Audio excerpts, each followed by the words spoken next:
Death at Daisy's Folly, Chapter 22. Be fair or foul, or rain or shine, the joys I have possessed in spite of fate are mine. Not heaven itself upon the past has power, but what has been, and I've had my hour. John Dryden, the Countess of Warwick's favourite poem. After luncheon was over, Daisy pleaded letters to write and declined an invitation to participate in an impromptu croquet tournament with several of the guests. She went up to her second-floor suite, where she sat in the yellow velvet chair beside her window, listening to the loud ticking of the jewel-encrusted gold clock Bertie had given her and trying to prepare herself for what she now realized she could not avoid: a conversation with Charles, to whom she would have to confess some part of the truth. Daisy recognized herself as a schemer, a gifted schemer at that, whose impulsive actions were often required her to redeem herself through clever stratagems. But scheme and strategize as she might, she could find no way around Charles. Damn Bertie, anyway. If the man were not so prone to theatrical gesture, there would have been no guard posted at the door of Reggie's room. She could have recovered that dreadful letter and saved herself and Bertie, and patient, complacent Brooke, whose chief concern was always and forever the precious Warwick name, untold embarrassment, perhaps even public humiliation. That was impossible now, of course.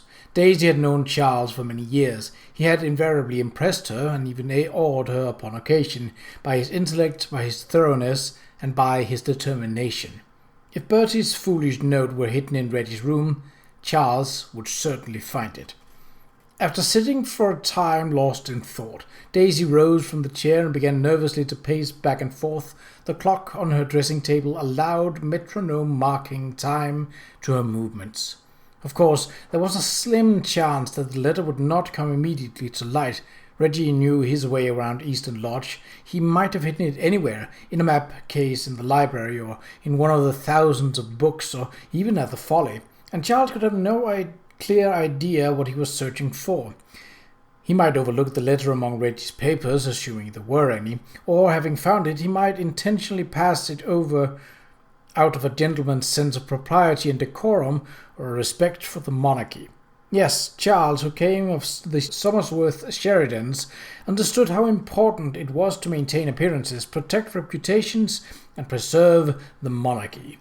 And it was no exaggeration to fear that the monarchy could be threatened by the Crown Prince's indiscretions. The Queen said so herself, often and loudly enough that Daisy had come to think that it was the royal mother's complaints that prompted the royal son's flagrant misbehavior. Daisy turned to the window and pulled back the Belgium lace curtains that underhung the yellow damask drapes. She looked out toward the edge of the park where the ground staff had finished setting out the fireworks for tonight's display and was now raking the clipped grass. The difficulty was that she could not count on Charles being alone when he searched Reggie's room. More likely he would ask Qa'Rajh to help him. Daisy did not know the American woman well, but she suspected that Kate would not be fettered by the same sense of social propriety that might restrain Charles. Still and all, the woman seemed prudent and not likely to speak should Charles bid her to be silent. Even if they should find the letter, it would be safe in their hands, well, as safe as it might be under the circumstances.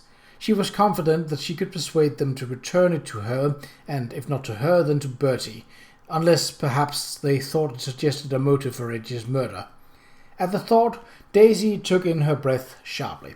The missing letter was awful enough, but it was easy to explain in comparison to that note she had written to Reggie, which has almost certainly been on his person at the time of his death. And there was the missing pistol. Oh God, that wretched pistol! Should she assume that it had simply been taken by one of the servants and would never again come to light? Such a thing was entirely possible, of course. Much minor thievery occurred in an establishment of this size, especially when it was invaded during the weekend house parties by armies of strange servants who often loitered about with too little to do. And the gun was a pretty thing made by the prince's favourite gunsmith. It would make a nice souvenir. She could almost convince herself that its loss, while coincidental, was unrelated to Reggie's death, and thus unimportant. But something told her that this was a forlorn hope. No, reporting the theft of the gun to Charles was probably the shrewder move in case the weapon came to light and proved to be the instrument of Reggie's death. One would think it impossible to trace a bullet to the gun that fired it. But Bertie had spoken at lunch of scientific methods and of microscopes and marks on bullets and the like. For all she knew, Charles might be able to link the fatal bullet to her gun. At the thought, Daisy was seized in a grip of cold, clutching fear so powerful that it made her knees weak, and she sank into the chair once again.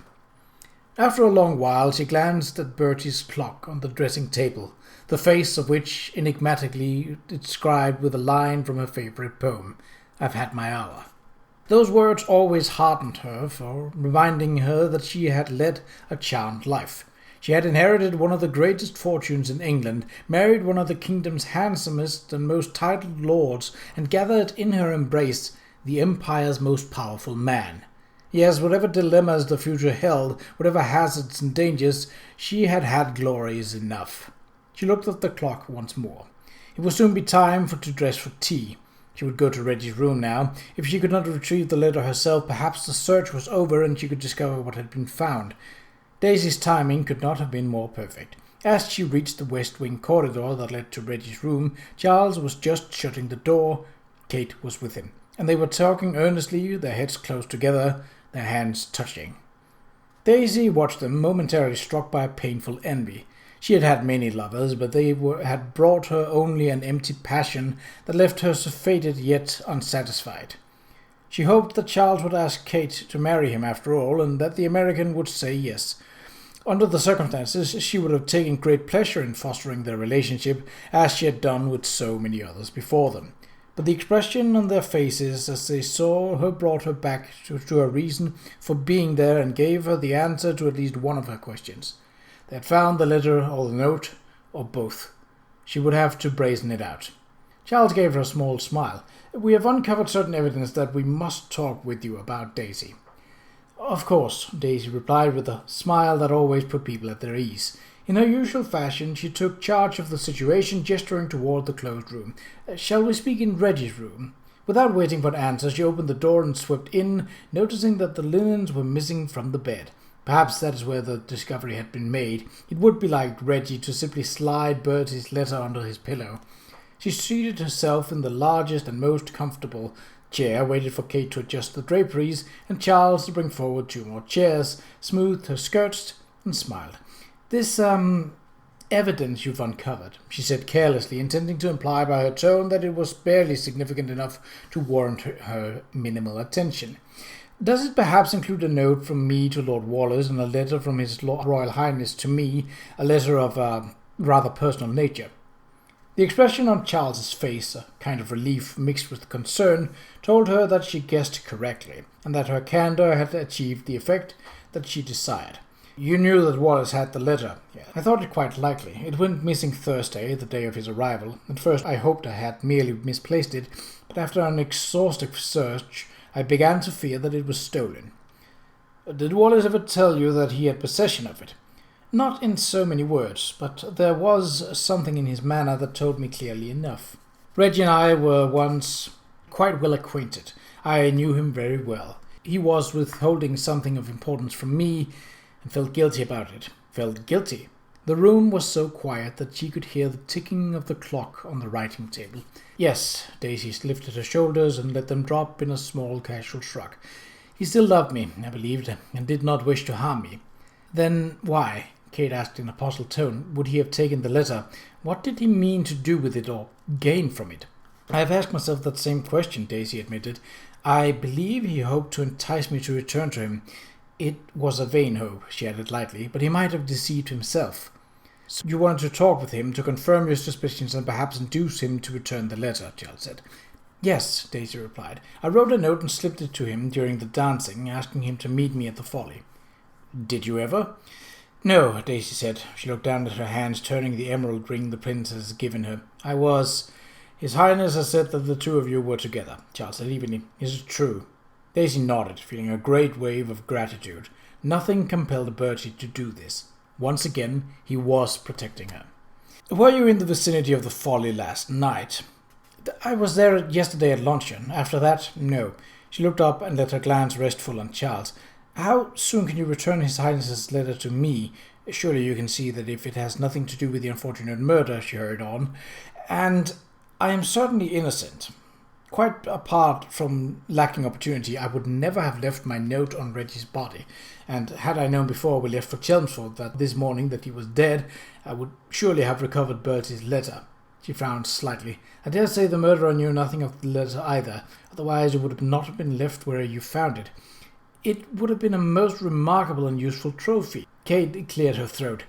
"Unless it was intended to implicate you and the Prince in Wallace's murder," she said. Daisy felt her heart thudding against her ribs. "The Prince?" she whispered. Charles was somber. "The fact that your mutual motives are protected by a mutual alibi might be seen in some quarters as rather too convenient." Daisy was jolted by a sudden fear as strong as a powerful electrical shock. The pistol. Charles was watching her closely. "You thought of something." "Something else is missing from my room," Daisy said shakily. "From the same drawer that contained the letter." "A gun?" Kate asked. "A small pistol, a present to me from His Highness." Charles leaned forward. "It disappeared at the same time as the letter?" Daisy shook her head. "I saw it in my drawer when I searched on Thursday evening for the letter, and again on Friday. I discovered it missing only this morning before we left for Chelmsford." "But the person who stole the letter knew it was there," Kate said. "Yes, I suppose so," Daisy replied. "The letter was in the top drawer of a leather box filled with the recent correspondence. The gun was in the second drawer." "Can you describe this weapon?" Charles asked. "It's a pretty little thing," Daisy said. "A silver-plated revolver with mother-of-pearl handles inlaid with my initials. A .32 caliber weapon." Daisy nodded, fear knotting in her stomach. "The autopsy surgeon recovered the fatal bullet," Charles said. "It's a .32 caliber." Her hand went to her mouth. "Oh, God," she whispered. "Where were you early yesterday morning?" Charles asked. "Yesterday morning? Friday?" Friday now seemed like an eternity ago. I think I slept rather late. Yes, that's right. My maid came in to wake me, and I sent her away so that I could sleep for another hour. Then I dressed and came down for late breakfast, where I met Kate." Kate gave a confirming nod. "And your husband?" Charles persisted. "Brooke? Up and about, I suppose. He is an early riser." She frowned, not at all sure where this was going, and frightened by the harder edge she could hear in Charles's voice. "Why are you asking about Friday? And what does Brooke have to do with any of this?" "Charles is asking about Friday because that's when the boy was killed," Kate said softly. Daisy's eyes went from one to the other. "And you think that or Brooke?" Her throat tightened. "That's ridiculous. The boy's death was entirely accidental. None of my guests, and certainly not my husband, had anything to do with it." "Wallace was seen leaving the stable about the time of the boy's death," Charles said. "He may have witnessed it, or may have even been involved." His glance seemed chilly, unfriendly even. "You can't tell us where Lord Warwick was at the time." She shook her head wordlessly. Brooke was not a man customarily given to violence, but she had once seen him strike a groom who had been abusing a horse, so severely injuring the man that he lay close to death for some days. Was it possible that he had lost his temper and struck the boy, and that Reggie witnessed the deed? But there was more. Brooke had been in her bedroom on Thursday. She had come in from a conference with the housekeeper to find him there, uninvited and unexpected, standing beside the desk where her letter case sat, in plain sight. He could have taken the letter, but why would he? Brooke had recently begun to object to her entertaining Bertie because their intimacy attracted so much public attention, and the royal visits were so hideously expensive. But that gave him no motive for taking Bertie's letter and hiding it in Reggie's room, unless, of course, he intended to implicate her, and perhaps Bertie as well, in Reggie's murder. At the thought, Daisy shivered violently. "No!" she whispered. "Brooke would never do such a thing. To embroil her in this mess would be to entangle himself and tarnish the Warwick name. Brooke's sense of decorum and propriety, his concern for the family reputation, would never allow for that." But even as Daisy thought of this, she thought of something else. Brooke knew better than anyone the lengths to which Bertie would go to champion for her. He would know that even if the prince were confronted with the clearest, most incontrovertible proof that she was guilty of murder, he would never permit her to be brought up on charges, let alone face trial. Brooke would know that Bertie would cover up her guilt just as he had hushed so many previous scandals, even that unspeakable business about his son Eddie and the East End brothels. He would know that the only punishment Daisy would ever suffer would be her total and unalterable alienation from the prince's affection. Her heart skipped a beat, and then another. Her hands felt suddenly icy. To separate her and Bertie forever. To put an end to the corrosive gossip and reduce the ruinous expenses of royal entertainment. That was an out Brooke would consider worth his effort. That was an end that might justify any means, even murder. Charles looked at her strangely. "Is there something else that you want to tell us?" Bewildered and confused, feeling as if the world she had always controlled now had suddenly broken loose from her grasp, Daisy struggled for command. No, I think that is all," she said in a high, brittle voice. As if to rescue her, the clock whirred, then began to strike the hour. She rose, steadying herself. "My goodness, how late it is. We must dress for tea." "Thank you, Daisy," Charles said quietly. "We may have other questions later." She made one attempt. "The letter? I would so much like to have it back, you know. I'm sure you realize the damage it could do in the wrong hands." "We must keep it for now," Charles said. "But don't worry, it will be carefully guarded." Daisy tossed her head. "Oh, very well then," she said. Without another word, she lifted her skirts and went before them out of the room and down the corridor, her head high, her back ramrod straight, playing the part she had been born and bred to play. She was Lady Frances, the greatest heiress in England. She was the Countess of Warwick, wife of England's handsomest lord. She was Daisy, lover of the Prince of Wales. But in her heart there was a terrible hopelessness, for she knew beyond the shadow of a doubt that it was over. The prince cared for her, but he was no fool.